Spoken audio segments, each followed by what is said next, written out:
Today will discuss two topics and some minor formulas जो कि अपन CSAT में देखेंगे कैसे हेल्पफुल रहता है, क्योंकि some topics will be there for value addition. और PYQ जब करते हैं ना, तो when you solve this it will give you confidence कि जो अपन कर रहे हैं वो it is in the right direction. So find the value of this expression. It is 0.00064 to the power 1/2 to the power 1/3। ठीक है, I hope it is clear. 0.000064 to the power 1/2 to the power 1/3. Find the value of this expression. The options before you are 0.2, 0.02, 0.002, okay, and none of these. Please tell the answer. So basically ऐसा कोई question आता है जहाँ power लगी रहती है 1/2 या 1/3, इस पूरे एक्सप्रेशन को डेसिमल को अपन कन्वर्ट करेंगे फ्रैक्शन में। It is 64/1 2 3 4 5 6, 1 2 3 4 5 6। ठीक है, इतना समझ में आया आपको। अब इसका पूरा पावर 1/2 है, और अगर ब्रैकेट के बाहर कोई पावर होती है तो 1/3 मल्टीप्लाई हो जाता है। फॉर एग्जाम्पल x की पावर a और बाहर है b, so it will B xa into b। Applying the same formula it will B 64/6 zeros, ठीक है, 1/6, और you can remove this multiplication, it is understood. Okay, it is 1/6। ठीक है, so this is 10 की power 6 and 64 is I think 2 की power 6, or what, 2 2 4, 4 4 16, okay, and 16 4 64। ठीक है, अब बाहर लगा है 1/6। now another formula, please note it down, if a की पावर x upon b की power x is written, it is equal to a by b की पावर x। ठीक है, तो आपका a by b की पावर x हो जाएगा। same thing we are applying here, 2 की पावर 6, 10 की power 6, so what we will do, 2/10 की पावर 6 इंटू 1/6, ये कट जाएगा, it will B 1/5। 1/5 is 0.2। 0.2 is the answer. Answer is a. Okay, is it clear? So it was a simple question. Now a concept, recurring decimals. So concept is to convert a recurring decimal into a vulgar fraction. Vulgar fraction, ठीक है, recurring decimal has to be converted into vulgar fraction. So recurring decimal आपको पता होगा, जैसे लिख दिया हमने 0.333 infinity तक जाएगा ये। So this is a recurring decimal, and recurring decimals are of two types. ठीक है, can you tell me? First is the pure and second is the mixed. ठीक है, so pure, this is pure 0.33, single digit is being repeated continuously. Okay, और a group of digits are being repeated continuously. 6 7 लिखा हमने और लगातार 6 7 आ रहा है। So this is pure recurring decimal. Okay, now we see mixed recurring decimals. So here what we have, after the decimal we have some number, for example 1 2, ठीक है, then we have 6 7 6 7 continuously. So basically you see the first two digits after the decimal, they are fixed, and after this we have repetition, continuous repetition in pairs of 2. ठीक है, so this is a mixed recurring decimal. Now we have to convert it into vulgar fraction. Okay, so this is basically what a by b के form में represent करते हैं, उसको vulgar fraction कहते हैं। Like 0.5 is equal to 1/2, so this is decimal, this is vulgar fraction. Okay, so let us see how we can convert pure and mixed decimals into vulgar fraction. So let us first focus upon pure decimals. इसमें बहुत ही simple concept है। If it is 0.333 ऐसे है तो यहाँ पे dot लगा देते हैं। The way to represent this is 0.3 and ऊपर डॉट। ठीक है, question is to convert this into vulgar fraction. So what we'll do is simply the digit that is getting repeated, we will write it here 3. Okay, and if there are only one digit that is getting repeated, then what we will do is only 9 we have to put here.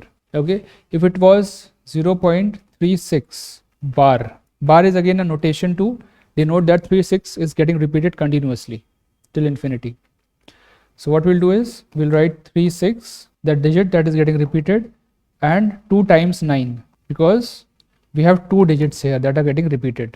Similarly, if we had 3 6 7, so we'll write 3 6 7 and 3 9s. Okay, so these tricks are useful in simplification of complex expressions involving decimals, and very easily you can just convert it into this and solve the equation. काट के numerator denominator काट के अपन simplify कर देंगे और finally answer निकाल लेंगे। Okay, so this was about pure decimals, pure recurring decimals. Okay, चलिए एक क्वेश्चन आपसे पूछता हूँ मैं। If it is 067 and bar here, what will be the answer?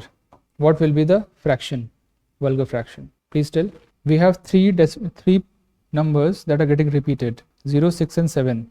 So it should be 3, 9. 3 numbers repeat हो रहे हैं. जितने numbers यहाँ पे जिनके आगे बार लगा हुआ है उतने ही अपन 9 यहाँ लिखेंगे. Okay? And if you write 0 here, so 0 has no value. किसी नंबर के पहले अगर आप 0 लिख देते हैं, it has no value. So we can remove the 0 here. Okay? So this was pure recurring decimal. Now let us see mixed recurring decimal. कैसे लिखते हैं अपन इसको? ये थोड़ा सा complicated है. If you see an example, 0.16 and a small dot here. If the decimal number is this, okay, and we have to make it into vulgar fraction, what we'll do is, okay, थोड़ा सा simple मतलब इसको करते हैं. इसको I will write into the expression first and then notation through that. Okay, so I'm writing this 16 minus 1 upon 90. ठीक है. Now you see, पहले न्यूमरेटर की बात करते हैं. ये जो एक्सप्रेशन लिखा है हमने, I will try to write in this figure only, in this figure format, कि इसका मतलब क्या होता है. ठीक है. So this is the numerator. अब न्यूमरेटर में आप देखोगे, पहले तो ये देखते हैं, this is the non repeating digit. This is the non repeating digit. ठीक है. देखिए यहाँ पे जो 1 लिखा है ये ऐसे आएगा 0.1666 कंटिन्यूसली. तो ये जो है नॉन रिपीटिंग डिजिट है वो यहाँ पे आएगा. ठीक है. देन 16 क्यों लिखा मैंने? जो पूरा नंबर है डेसिमल के बाद जो पूरा लिखा हुआ है उस पूरे को यहाँ पे लिख देंगे. And the repeating digit only once. यहाँ पे रिपीटिंग डिजिट जो होगा, रिपीटिंग डिजिट ओनली वंस. ठीक है. अगर यहाँ पे 0.116 होता और 6 के ऊपर डॉट लगा रहता तो यहाँ पे 116 लिखते हैं. ओके. अगर 106 होता, 6 के ऊपर डॉट होता तो 106 लिखते. रिपीटिंग डिजिट को केवल एक बार लिखेंगे. This is the repeating digit. ठीक है. नाउ डिनोमिनेटर में क्या आएगा देखिए आप लोग. अब डिनोमिनेटर में आप देखिए, अगर एक रिपीटिंग डिजिट होता है, जितने रिपीटिंग डिजिट्स होंगे उतने नंबर ऑफ नाइन्स आएंगे यहाँ पे. As many nines as repeating digits. ठीक है. और जितने नॉन रिपीटिंग डिजिट होंगे उतने जीरोज आएंगे यहाँ पे. Zeros is equal to non repeating digit. Please see, is it clear? यहाँ पे एक नॉन रिपीटिंग है, एक रिपीटिंग है, तो एक 9 एक 0 आ गया. अगर यहाँ पे फॉर एग्जांपल 0.167 होता और 67 के ऊपर बार लगा होता तो देयर आर 2 रिपीटिंग डिजिट्स, तो देन विल हैव 2 9. अगर यहाँ पे 0.1267 होता और 67 के ऊपर बार होता so there are 2 non-repeating digits, 2 repeating digits, then it will be 9900. Please note this formula. कोई भी vulgar fraction में convert करना है, just directly use this formula. Okay, so let us see about this. यहाँ पे क्या expression बनेगा? 1267 repeating digits only once. तो 1267 लिखेंगे पहले. तो यहाँ पे 1267 जो नंबर है वो अपन ने लिख दिया और उसमें repeating digits केवल एक बार लिखेंगे. ठीक है. Then minus what? Non-repeating digit. minus 12 non-repeating. ठीक है. And then 9900. 2 repeating digits and 2 non-repeating digits. I hope it is clear. Let's move ahead. Now write some questions along with the concepts. We are learning concepts through questions. This is called application of the knowledge. Even if you study a lot of theory and don't know the application, it will be useless. Okay. Second question. Very simple. If under root 15 is equal to 3.88, find the value of under root 5 by 3. Please try. Very simple question. Just apply your brain. Under root 15 की value दे रखी है और इसकी value निकालनी है. Please try. Mathematics is more about using your imagination, using your numeracy skills, recognizing which tool has to be used at which place. It is not about rote learning, mugging up the formulas, but about application of knowledge. देखिए under root 15 दे रखा है. अब इसकी value अपन कैसे यहाँ पे use कर सकते हैं? Just see. Under root 5 by 3 दिया हुआ है. ठीक है. You have learned already कि कोई भी fraction होता है, मान लीजिए x upon y दिया हुआ है. If we don't have to change the value of the fraction, we can multiply with the same number. ऊपर भी और नीचे भी. It doesn't change the value of the fraction. Okay. So here we have to convert this into under root 15. ठीक है. What we'll do is we'll multiply this by 3. So you just see what we get here. Under root 15 by under root 3 square. So under root 3 square is what? 3. Under root 15 is given 3.88. Okay, solve this, you get the answer. I think this one is the correct answer. You can just see. Easy question. The next question, find the value of 0.1 और यहाँ पे dot लगा हुआ है. It's a pure recurring decimal. Find the value of this. And represent the answer in pure recurring decimal format. तो देखिए इसको square root के अंदर जो है पहले उस पर फोकस करते हैं। We should break if there is a complex expression, उसमें बहुत सारे टर्म्स दिए हुए हैं a plus B plus C, और c के अंदर भी आपको d और e दे रखा है, e के अंदर f दे रखा है, ऐसे कोई दे रखा है। छोटे छोटे पार्ट्स में ब्रेक करिए, पहले इसको सॉल्व करिए, फिर इसको करिए, फिर इसको करिए, तो ये इजी हो जाता है मैथ्स। अभी अपन को रूट भूल जाइए, अंदर का चीज़ को देखते हैं। इट इज़ 0.1 डॉट, इसको अगर अपन करेंगे कन्वर्ट वल्गर फ्रैक्शन में तो क्या आएगा, 1 आएगा, और एक बार रिपीटिंग है, एक नंबर रिपीटिंग है तो 9 आ जाएगा, 1 टाइम्स 9, ठीक है, 1/9 आ गया। अब 1/9 का आप अंडर रूट लगा दीजिए आप, so under root 1/9 is what 1/3 and 1/3 is what 0.333 so on, तो यू राइट इट 0.3 और यहाँ डॉट लगा दिया, ठीक है, simple question. The last question, the last question is find the value of 6 plus under root 6 plus under root 6 plus under root 6 till infinity.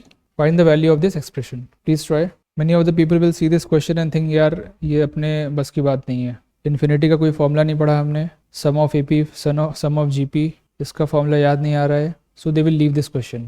Okay, so this fear psychosis is very common in mathematics. You see the question, you leave the question. और दिखने में जो question difficult होता है उतना ही आसान होता है, करने से होता है, ठीक है। So what will write is, इस पूरे को y मान लेते हैं, y is equal to this. Now we can write as y is equal to under root 6 plus what y.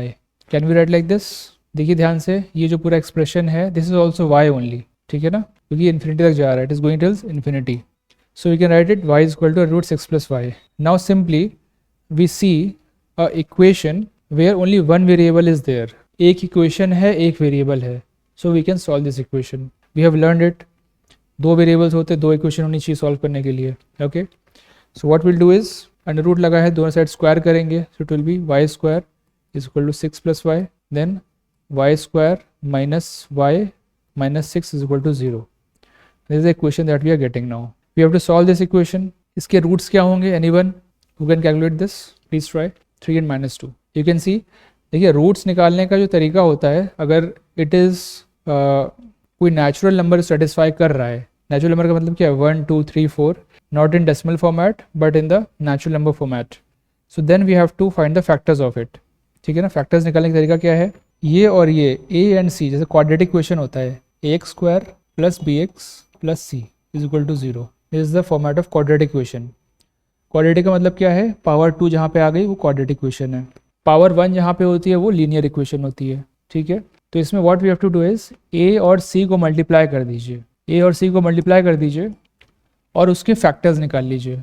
Find the factors of a and c and now use the factors such that you can use these factors such that you can separate into different expressions. Let us see how. यहाँ पे a की value क्या 1 है, c की value -6 है, so what we'll do, a और c को multiply करेंगे 6 आएगा, ठीक है. -6 मान लीजिए, 6 मान लीजिए, साइंस वगैरह अपन बाद में कर लेंगे. 6 के फैक्टर्स निकालिए तो 3 आएगा और 2 आएगा, ठीक है ना. 3 and 2 is the factor, 3 into 2 is equal to 6. तो यहाँ पे वी सी ओनली 2 फैक्टर्स, ठीक है.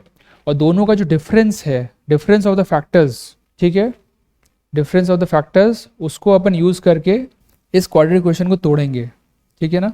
तो 3 और 2 -3y प्लस 2y अपन ने, हाँ ये मैं पॉइंट बोलना चाह रहा था कि ये जो बीच वाला है, ये बीच वाला जो b है, इसके साथ क्या करना है, हमें इसको तोड़ना है. इसको तोड़ना है ऐसा कि दोनों फैक्टर्स भी आ जाएं और इसकी वैल्यू सेम बनी रहे, ठीक है. तो यहाँ b की वैल्यू क्या है, 1 है, b की वैल्यू 1 है, आप देख रहे हैं. अब b को आप ऐसा तोड़िए कि b की वैल्यू कांस्टेंट बनी रहे and these factors are also taken in. तो क्या होगा, 3 - 2 होगा, सिंपल सी बात है. b का तोड़ेंगे अगर 3 - 2 में, तो आंसर वैल्यू 1, इसका वैल्यू भी 1 है, इसका वैल्यू 1 है, और दोनों फैक्टर्स भी आ गए आपके, ठीक है. So we have broken into -3y plus 2y. Now we can just separate y here, y को बाहर निकाल लिया, y -3 आ गया. अगेन यहाँ +2 है तो y -3 आ गया. अब y -3 कॉमन है, देखिए यहाँ पे और यहाँ पे कॉमन है, तो इस पूरे एक्सप्रेशन को अपन बाहर निकाल लिए, y -3 को बाहर निकाल लीजिए और y +2 अंदर रह जाएगा. दोनों एक्सप्रेशंस का रूट जो होगा दैट इज, जैसे for example y +2 is equal to 0, then y is equal to -2. Similarly y -3 is equal to 0, y is equal to 3, ठीक है ना। दोनों के रूट्स आ गए अपने पास, दीज आर द आंसर्स। समझ में आया ये चीज़, क्वाड्रेटिक इक्वेशन कैसे सॉल्व करनी है। देख लीजिए, फिर से देख लीजिए, a और c को मल्टीप्लाई करेंगे, इसका प्रोडक्ट जो आएगा उसके फैक्टर्स निकालेंगे, ठीक है। फैक्टर्स हमारे पास आ गए। Now what we have to do is b को ऐसा तोड़ेंगे कि फैक्टर्स भी आपके आ जाए। मान लीजिए यहाँ पे बहुत सारे फैक्टर्स होते हैं, 2, 3, 7, 8, बहुत सारे फैक्टर्स आ जाते हैं, ठीक है। तो अपन क्या करते, फैक्टर्स का आपस में मल्टीप्लिकेशन, ठीक है। मान लीजिए ग्रुप्स बनाना है आपको, 2 के ग्रुप्स बनाने हैं, या 3 और 1 का ग्रुप बनाना है, मतलब अपन डिफरेंट कॉम्बिनेशंस ट्राई करेंगे, ओके। कॉम्बिनेशंस ट्राई करेंगे और b को ऐसा तोड़ेंगे कि b की वैल्यू सेम बनी रहे। जैसे b की वैल्यू अगर 1 है तो 1 बनी रहे, 5 है तो 5 बनी रहे, और ये सारे फैक्टर्स का प्रोडक्ट जैसे जो अपन कर रहे हैं, डिवाइड कर रहे हैं, वो भी यहाँ पे आ जाए, ठीक है। बहुत बड़ी इक्वेशन होती है क्वाड्रेटिक की, तो अगर इस तरह से आप नहीं कर पा रहे directly, you can solve through the formula. तो कॉम्प्लेक्स थोड़ा हो जाएगा, उसमें मैं नहीं जा रहा हूँ। आपने हाई स्कूल और इंटर में पढ़ रखा होगा, एक डिटर्मिनेंट टर्म होता है, डिटर्मिनेंट। इस तरह से अपन एक्सप्रेशन लिखते हैं, ठीक है ना। But don't worry about it, इतना हमें अभी नहीं करना है, ठीक है। Don't worry about it, simple पूछेगा, सिंपल ही रखना है। So this was the question, you have to form the quadratic equation and find the answer, ठीक है।